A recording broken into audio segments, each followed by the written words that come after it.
So on Twitter, Nisqy did a really cool thing, and he put out a ranking of every single player in the LEC, and then with that together, every single team in the LEC. So in this video today, I wanted to go over it, share these rankings with you guys, but also react to some of them as well, because like I said, I do think this is a really awesome, really big and cool project that Nisqy did, and I also hope it'll be able to generate a lot of cool discussion as well. So I do hope that'll make for some fun content and a cool video. But of course, first, just want to mention Holy. Everything we're doing here on Cheap Esports is powered by Holy. So you guys should definitely go check them out. The first link in the description below. You can use discount code SC5 to get €5 off your first purchase, or SC10 to get 10% off your entire basket. Holy are great tasting energy drinks that are also healthier than the competition. So there's really no reason to not go check them out today with that first link in the description below. With that being said, let's get right into this. Let's see what Mr. Nisqy has for these team rankings. I think Nisqy's actually a really cool person to do this because he's been around the competitive scene for a while. He seems really connected to the scene.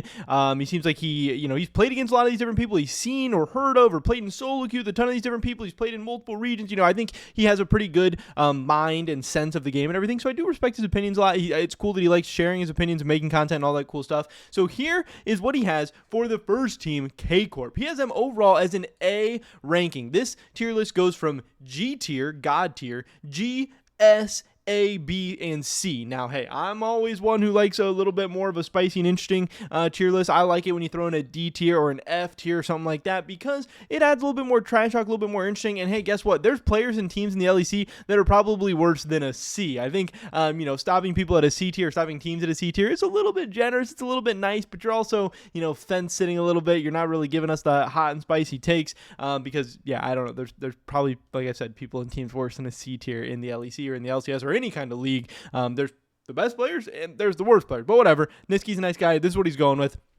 Top lane, we have Kana, A+. Don't really see too much problem with that. Yike has him as an S+. That one is going to be very, very interesting to me and a ton of people this year because obviously Yike looked like a very, very strong jungler last year with G2, but there's always, the questions of all the different players on G2. It's like, hey, are you good because you play on G2 or are you good and you just happen to play on G2? Do you look like an amazing jungler because you are an amazing jungler or because you have Caps and Broken Blade as your solo lanes and this insane team around you and, like the best team, the best resource, everything?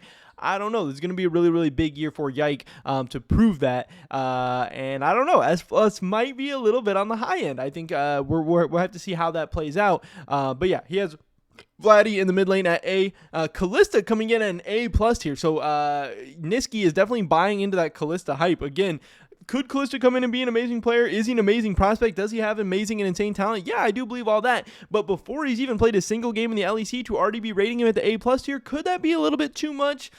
I think so. I would probably bump him down a little bit as well. And then we have Targamas as support, B+. And again, with Targamas' recent form and some of the criticisms and stuff that he's gotten from this offseason and kind of how people are looking at him right now, B+ might be a little bit high for Targamas as well. I think Nisqy might be feeding into a little bit of K Corp favoritism or something like that. I would maybe bump each of these players down a little tiny bit. Kalista A tier, I wouldn't really mind. Targamas at B tier, I wouldn't really mind. Yike at S or even S-, I don't think would be that crazy.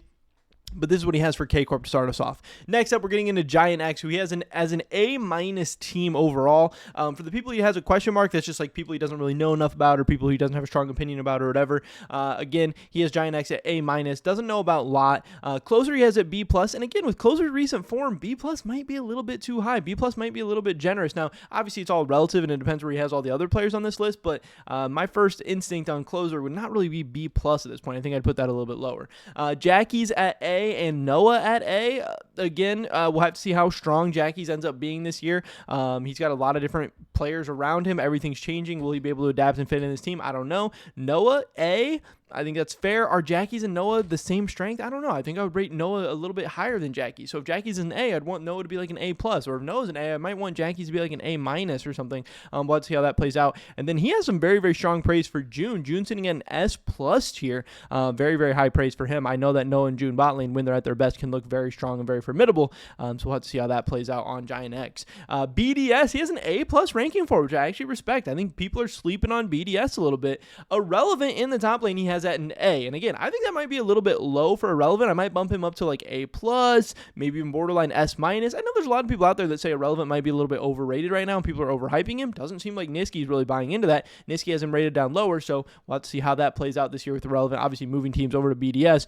We do have 113 in the jungle. Again, B tier for him. That might be a little bit high for my liking. This might be a guy that I put at like a B- or a C+. Nuke at the S tier. That's pretty interesting. He has Ice at S+. I feel like Ice is a guy that people kind of underrate and sleep on a little bit, so I actually like that Nisqy showing him some love with that S+. And then we have Perus at A tier, which I think is pretty interesting as well, because again, we do have obviously Perus coming in, and we did hear that this offseason, Perus was actually the number one person that G2 wanted. So the number one choice to replace Mickey, who's obviously one of the best supports in the league, best Western support of all time, whatever, is only an A tier. Seems like there's maybe some different, I don't know. I don't have a strong opinion on Perus. I'm very interested to see how he's going to come in and do. That should be exciting to see how well he does. Nisqy at an A seems a little bit low for Perus and Irrelevant. And again, G2 probably thinks Perus is higher than an A tier if they were going after him so aggressively and wanted him over Mickey and over Labrov. So I think that's going to be something that's really interesting to watch this year. How good Perus ends up being, how good Labrov ends up being, how good Mickey ends up being on Fnatic as well. Next up, we have Koi. And for me, this is one of the hardest teams to rank. This is one of the hardest teams to place. Now, Nisqy does go with S tier on Koi, and he goes with A on Merwin in the top lane. Merwin's a very solid player. I have no problem with that. Elyoya, S+. Elyoya is an absolute beast. I have no problems with that. Jojopyun S-. I think that's a fine ranking. I think if Jojopyun is able to bounce back and have a really, really strong year, I think at his best, he's absolutely higher than an S-. But obviously coming off a little bit of a weird year with Cloud9, I actually think people overstate how bad Jojopyun was with Cloud9. I think he was actually pretty strong throughout the whole year just because Cloud9 as a team ended up coming up short. I wouldn't really blame that or put that all on Jojopyun. But Supa at A tier, to me, that does seem a little bit low. I don't know. I think Supa's a beast. I think he's always really, really fun to watch. I think he's been great. And then we have Alvaro at the A+ tier. Now, again, you can see A, S+, A+ for all these old Koi players, for all these Mad Lions Koi players. And if all these guys are so good, then how come, Mad Lions was so not good towards the end of the year last season? So was it really all Frescowy? Was he really the issue? Was it, I don't know, what the heck was going on? It doesn't make sense that this team was looked so bad at certain times in the back half of 2024, but now that all their players are so highly rated, I don't know. Maybe JoJo's a missing piece they needed. We'll have to wait and see. Or maybe some of these players are a little bit overrated coming in. But Koi and S, that's pretty spicy. It's pretty interesting. I love this team on paper, but obviously they need to put it all together on the Rift.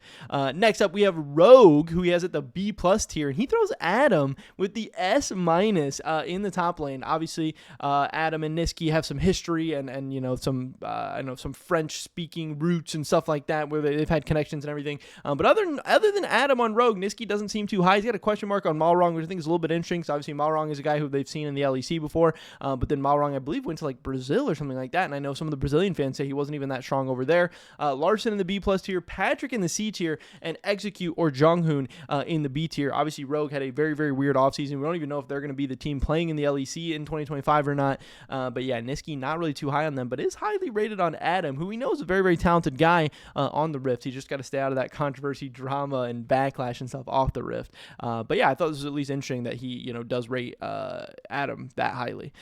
Next up, we have Vitality. This is a team he does not feel very strongly about. Obviously in the C tier, this is probably, I think, one of the most boring teams in the LEC right now as far as their roster composition goes. We have Knock the B+ or the B in the top lane. We have Linkus B- in the jungle. We have Chayek C in the mid lane. Karzi S- as the AD carry, and then Hylissang B- at support. Again, I think this team overall will be pretty weak. I love that Karzi and Hylissang are at least staying together. They have a lot of young players, a lot of inexperienced guys, a lot of guys who aren't really the most insane or hyped up prospects. I don't know. Vitality, not really a team I have a ton of strong opinions on. Not really a team I'm dying to tune into their match or anything like that at this point. Hopefully they surprise us. Hopefully Karzi and Hylissang are able to do some cool things. Hopefully they find at least one of these younger players to develop into something cool. We'll have to wait and see. Next up, we have SK Gaming. Obviously, this is Nisqy's former team, the team that did not want him back. So this could be a little bit spicy as well. He has them at a B tier.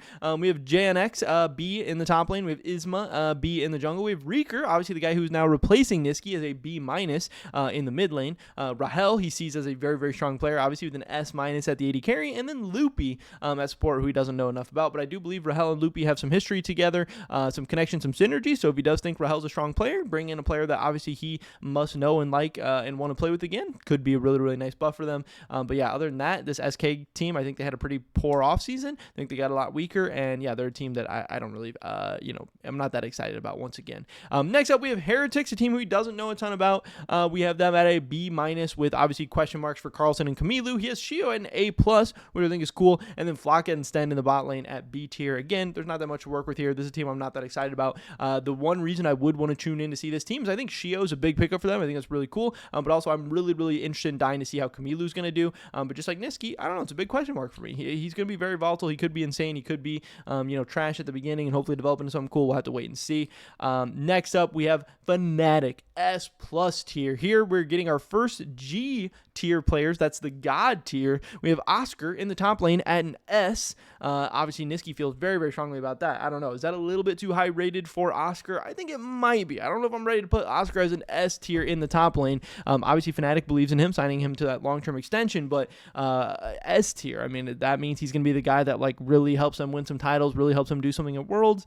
I don't know. We'll have to wait and see. I still have some questions about Oscar. I hope he's able to prove it and have a really, really strong year again in 2025. We have Razork in the G tier, the God tier jungler. No problems there. Razork has been a beast for a long time now. Humanoid at the S tier. I know there's been a lot of different talk about Humanoid. People have a lot of different opinions on him. Some people thought Humanoid should have been replaced by Fnatic this offseason. I don't know. He's obviously a strong player. One of the best mid laners in the LEC for sure. Upset, A+. Upset will definitely have to regain his form, improve some stuff, but he has an amazing team around him, so it should be the perfect situation to do that. And then we have Mickey X as the God tier support, which once again, very, very interesting that you're able to pick up a God tier support as a, like a free agent who got kicked from his team. Very, very big pickup for Fnatic. And if Mickey can be, the Mickey that we know he can be, that could be huge for Fnatic and could also be a very, very big loss for G2. Now, getting into the final team, that's obviously G2. He has them as their God tier team with BB as a god, Caps as a god, and Hansama also as the god as well. The big question marks here are also going to be Skewmond in the jungle and Labrov at support. He has Skewmond at an A and Labrov at an S, which again, this is really interesting because they had the G tier support in Mickey, who they replaced with Labrov, and they wanted the A tier support in Perus, but they end up in the middle with that S tier guy, Labrov. Going to be very, very interesting. I know a lot of people are saying it seems like they're replacing, macro play support in Mickey for the kind of lane dominance or hands of Labrov, the mechanical advantages maybe of Labrov over Mickey. We'll have to see how that plays out for them, how that works out for Hansama and the rest of the team. And then the biggest question mark on this team for sure is Skewmon in the jungle and A tier. I don't know. We're going to have to wait and see how that works out, but obviously G2 must feel pretty confident. But that was Nisqy's entire ranking of every team and every player in the LEC. Again, I love seeing people do this. I love seeing this content, and I definitely want to get your thoughts and opinions on Nisqy's list as well. Who do you think he has rated too high, too low? What teams is he sleeping on or overrating or whatever? Hopefully we catch you guys in the next one. Until then, peace.